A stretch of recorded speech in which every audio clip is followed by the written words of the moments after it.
Lefebvre, merci d'être avec nous sur France Info. Vous êtes ancien ambassadeur et professeur de relations internationales à l'ESCP. On l'a vu, donc une nouvelle attaque russe à Tchernihiv qui a fait au moins 7 morts et 110 blessés. Une place, une université polytechnique, un théâtre ont été touchés. Quelle est la situation sur place?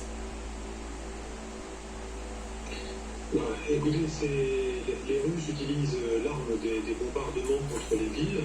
C'est pas quelque chose de nouveau, hein, ça fait partie malheureusement de la tactique de guerre de la Russie.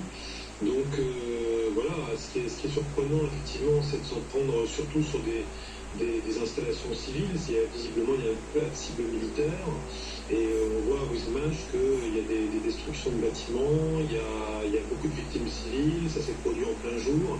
Donc voilà, c'est quelque chose de particulièrement regrettable et condamnable que la Russie procède à de tels bombardements.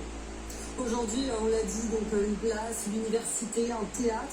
C'était déjà le cas il y a quelques jours. La semaine dernière aussi, dans la région de Kherson, un bombardement avait décimé une famille ou un nourrisson de 23 jours.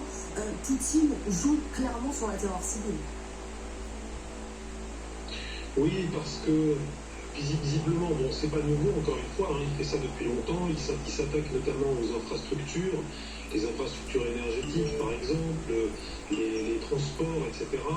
Mais c'est vrai aussi qu'il y a une volonté de terroriser, qui va de pair aussi avec des attaques ukrainiennes à travers des drones par exemple, les Ukrainiens essaient aussi d'atteindre Moscou, donc on pourrait voir si dans le raisonnement des Russes, il n'y a pas une façon aussi de vouloir répondre quelque part aussi à ces attaques ukrainiennes sur le territoire russe.